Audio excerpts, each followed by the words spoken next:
Hey Zeus, Yes. how did you hook up with Who Banging Records? So my managers at the time, they had did a film called The Apocalypse of the Beauty Queen, and the guy named, I think the DP on it, this dude was named Tom Smugala. He was the one that did the artwork for Fan Mail, the TLC album. So at that Mm-hmm.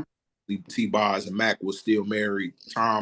She hooked Tom up with Mac, and they flew him to St. Louis to be in this movie that never came out. And my manager and them brought him to a little club in the hood of St. Louis, little bitty ass club, and he came in there and he seen me rocking, and the rest was like history from there. Yeah, he actually took over Priority Records when they closed.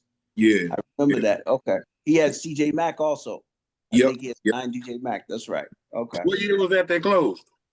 Not really too sure when they closed. But I know that Mac 10 had definitely taken over. They had told him to go ahead and run the record label. They sold out the Capitol for Mm, about Right. 80, for yep. about $80 million. Because my deal was with Who Banging and Capital was the distributor actually. Right. Yeah, Mhm. Mm, my deal was direct with priority for 3.5 million. Mhm. really? Yeah. Wow. And then so Brian Turner ended up selling out the Capitol for 80 million, Mhm. and his partner moved to Hawaii, and he was pressing up. I think he started pressing up vinyl at the time, but those cats weren't really in the record industry anymore. And I remember I had a meeting with Brian because Brian said, "You know what? I'm done with rap. I want to get into R&B now." And he never pulled the plug on it because, of course, the budgets were completely different, Mhm. at that point.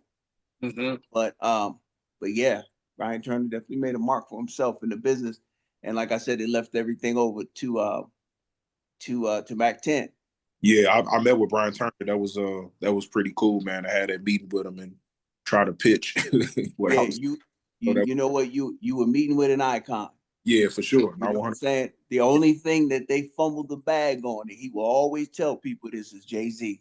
Mm, They signed, yeah, they had Jay-Z on a they signed him to a single deal that gave him 4 grand. And Hmm. they did not have an option for an album or damn. anything like that. And Brian Turner tells that story to this very day. That was the only time he fumbled the bag. But yeah, but he had a good eye, man, because he distributed Ruthless and Mm, Easy E and yeah. everybody. And he was able to navigate, which meant he was able to have uh he was able to have Ruthless and Ice Cube on his label at the same time. And that's Yeah. unheard of in the music, to have two rivals Yeah. Yeah. signed to each other. You know what I'm saying? Even when you think about the Drake and the Kendrick Lamar thing, Drake wants to get away from there. And then Yeah. when Russell Simmons and Leo Cohen had DMX and uh Jay-Z, you know, Mhm. um DMX wanted to get away as soon as Jay-Z became the boss. So I give, that guy a lot of credit. Yeah, for sure.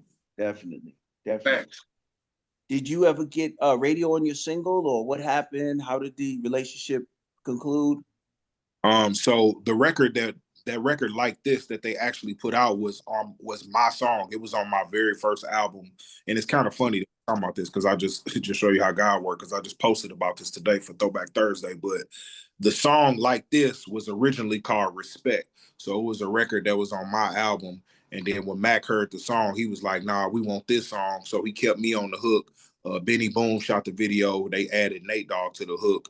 And so I never ended up, to answer your question, I never ended up releasing an album or releasing a single under Who Banging. It was really more or less the records that my records that we had about 2 or 3 records that ended up on Hustler's Handbook, and that was kind of. Okay. And Mac had got like real sick, and I don't know if you remember, he had disappeared for like a year or two. Then he came back and he had distribution through Universal, and we did another deal. So it's just Right. And then he ended up doing a deal with Cash Money.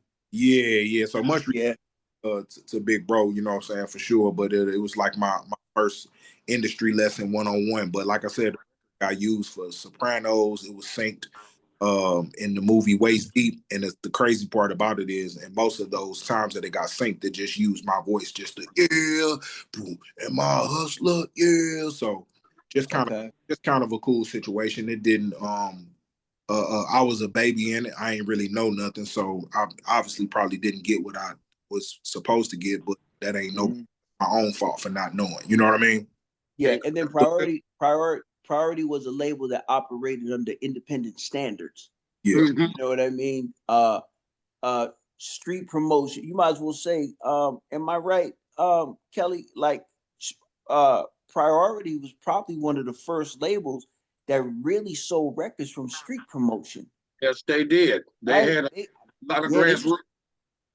they used to be like, we need 80,000 posters of this, and we need flats and flyers and door hangers and all That's that type of stuff.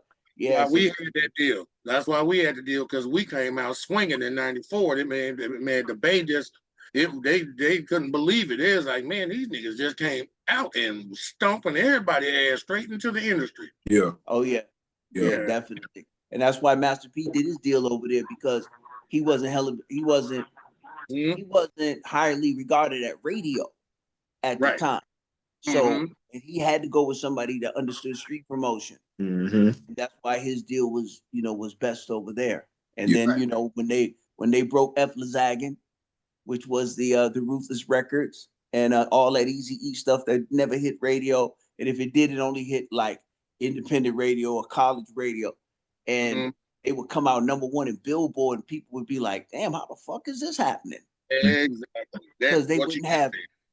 they wouldn't have no street promotion or none of that. I mean, I'm sorry, they wouldn't have no radio, no video play. So they were not highly commercial, at that time, but they would hit the #1 spot. And that's when Brian, he broke from being independent to a major, started calling him and funding him for different projects. And then they did the same thing with Ice Cube and kept going. Yeah. Yeah. What was your old artist name, your previous artist name that you did all that under before the Zeus label? Ruka Puff, RukaPuff, was about Okay. 2 pounds heavier with a mohawk. Just crazy. Crazy. We was all lighter back then. We was all lighter back then. Well, I was heavier. I was 200 pounds. God. Okay. Yeah. Just crazy, out of control, breaking stages. Me and 2 other cats that was 300 pounds, and we was just going to cities in the Midwest, fight, breaking shit, jumping off. Just No, I got all y'all beat. I used to be on the road with the Fat Boys. okay. So I'm really telling my age right now. Yeah. But I remember being That's Derek. Derek is Derek Tresvant uncle. That's why he know everybody. He'd have been in the game for 100 years. I was 15. So Yes, sir. Right. And I was on the very first Superfest, Damn. which was called the Fresh Festival with Run DMC and Yeah. Fat Boys and Houdini, right? Mhm. And they let New Edition. It was actually New Edition's tour because they were just very popular. And that was really the first Fresh Festival. So, and them cats were like 550 pounds. That was their whole image of their group and how they sold records. Yep, that was their gimmick. You know what I'm saying? Yeah. So Damn. that was that. But, So hey, but in I know that you- defense, man, no Fat Boys, it wouldn't have been no hip hop, man. They don't get the credit they deserve, man. Right. If Fat Boys didn't do what they did, bro, hip hop would be a whole nother situation. I agree. Now, you know? I got brothers born in the 60s and the 70s, and yes, by the same mama. So we just way spread apart. So by the time I was coming up, they were 10 and 16 years older than me. So I had to hear all of that at like 4, 5 years old. It did some Bad Boys bumping in the house. Mm-hmm. Run DMC, all of that when I was little. So that's how I know. Because people used to call them the Black Three Stooges. Yep. Damn. And that was the way that they were going because they started being movie stars. They started doing movies. Yeah, after the a while. Disorderlies. Huh? The movie, the Disorderlies. So it did. And it was about comedy and stuff like that. So they started going in that direction, man. But I'm very proud to be around the beginning of hip hop. Mm-hmm.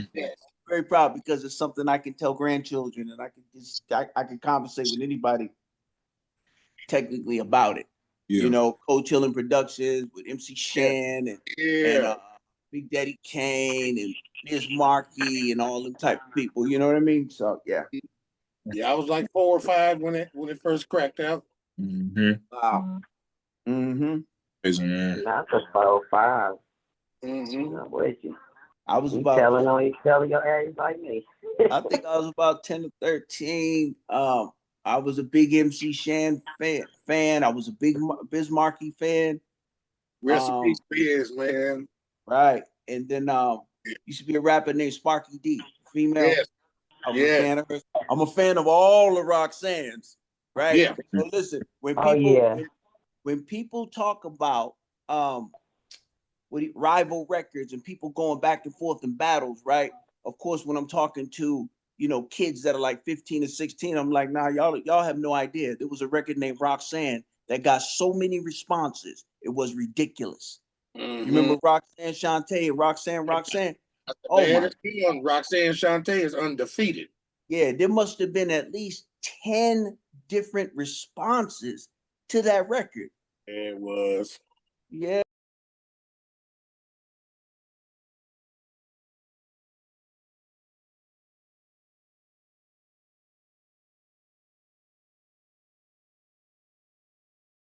So I'm Eric Whitehead. I'm Sierra's husband. I'm actually one of the co-founders of Ghetto Girl East, and I actually helped